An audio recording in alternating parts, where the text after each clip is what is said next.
Ladies and gentlemen, damas y caballeros, one of the great thinkers of our time, George Carlin, famously said something like this: "The point of life is to find a place to put your stuff."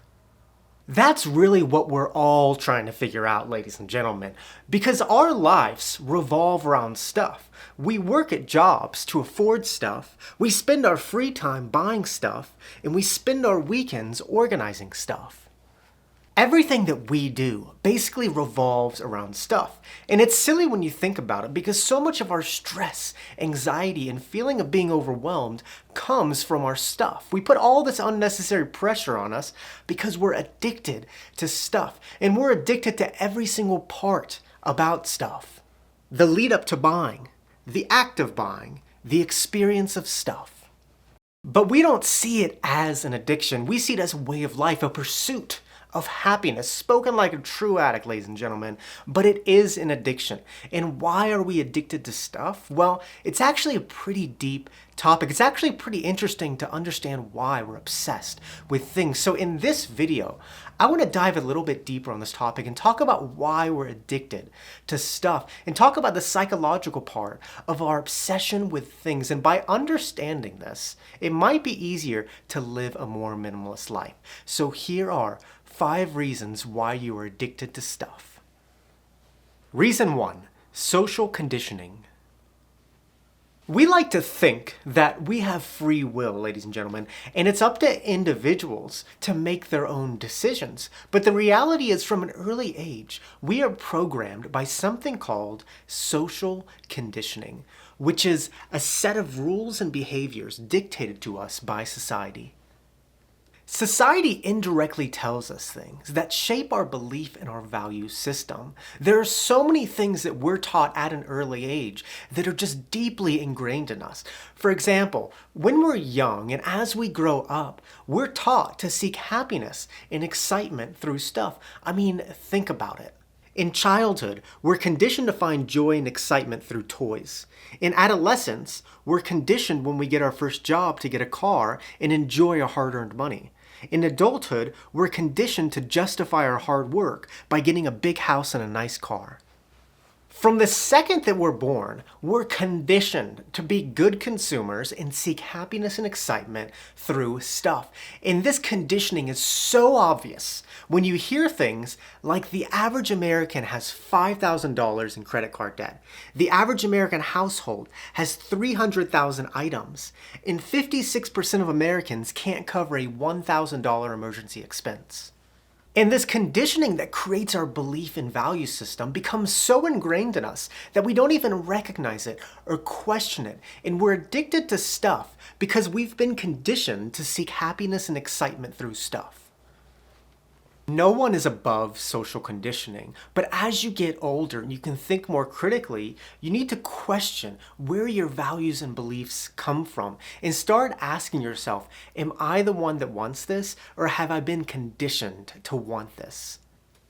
Reason 2, ego. I just finished reading this book right here, The Psychology of Money, and I highly recommend it. And in the book, the author talks about one of the biggest factors that determines whether a person has a good relationship with money or a bad relationship with money is ego. How we spend and manage our money has a lot to do with what's going on in our minds, because making money is one thing, but keeping money is another. Just because you're good at making money doesn't mean that you're good at managing money. For example, Mike Tyson made $400 million and went bankrupt because he spent his money on things like exotic tigers, expensive parties, and even a $2 billion bathtub. He was just spending all this money on things to stroke his ego. And the bigger someone's ego is, the more addicted to stuff they're going to be. The bigger someone's ego, the more they're going to buy into this idea that a big house or a nice car or a bunch of things makes them better than another human being, that it makes them happier than another human being. And we're more addicted to stuff when we have big egos. The interesting thing about money is that money isn't real. It's what we collectively decide it is. And how a person spends their money says something about their ego. And as I said before, we are all conditioned to an extent to seek happiness through stuff, but how far we take that says a lot about someone's ego. Reason 3, filling a void. Life is tough, ladies and gentlemen, and I have never met a person in my life that does not have a story. I've never met a person in my life that does not have some sort of baggage from their past that is holding them back in some ways, because the reality is we are all messed up.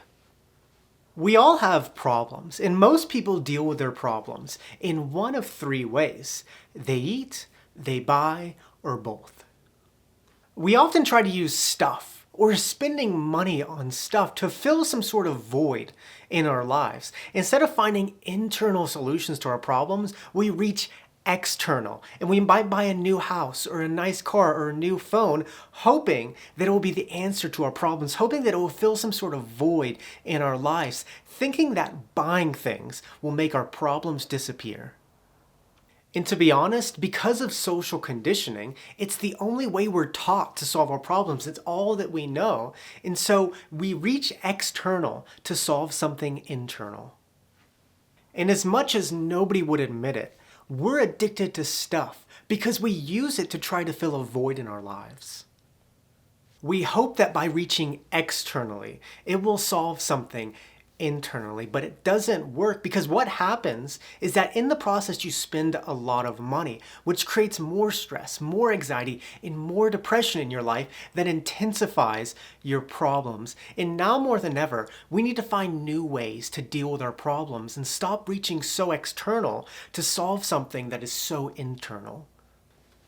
Reason 4, memories. In the realm of minimalism, one of the biggest topics on living a life of less is decluttering.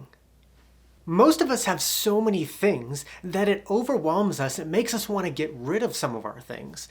However, it's difficult because we have memories with our stuff.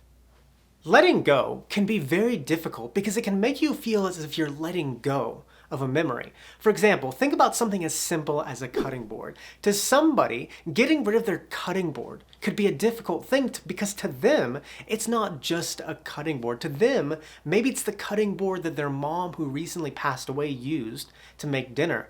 And they feel as if by getting rid of the cutting board, they're also getting rid of a piece of the memory. And so we keep getting all these new things, but then we have trouble getting rid of the old things because we have all these memories attached to them. And we're addicted to stuff because we associate memories with them. There's a lot more to stuff than just stuff. We have all these memories and experiences with our things, and in some ways, they're an extension of who we are. And we feel as if without our things, we're nothing. It's a deep topic, but letting go could be one of the most difficult things to do, but it's a necessary thing to do because we often let our stuff hold us back and prevent us from creating new memories. We let our stuff and our addiction to stuff force us to keep living in the past instead of creating new experiences in the present. Reason 5, greed. One thing I hate is when people say humans are inherently greedy. That humans inherently want to live this consumeristic life, accumulating a bunch of things, that humans are inherently selfish and care more about themselves than others. And that's who we are, and there's nothing that can be done about it. And when you think that way, it's almost just this path to self-destruction because it makes you idolize the wrong people. It makes you seek things that you don't actually want. And ultimately, it just makes you feel empty inside. It's an addiction that doesn't really benefit you, and it doesn't really benefit society. And we're addicted to stuff because we believe humans are inherently greedy. But I don't think that humans are inherently greedy. I just think that's the dominant ideology. And that's been the dominant ideology for a long time. We just haven't experimented with anything else. I think that humans are inherently cooperative, that we're the happiest when we're helping each other and choosing to appreciate the small things and living a more minimalist life. So I say, give minimalism a chance. I don't know who said it, ladies and gentlemen, but someone once said, what the hell did you have to lose? Try living a life of less and just see what happens. You might be surprised and realize that this addiction to stuff that we have isn't as cool as we think it is. And with that, Muchas gracias, que tenga un buen día. Video 88, chico. Nos vemos, chico.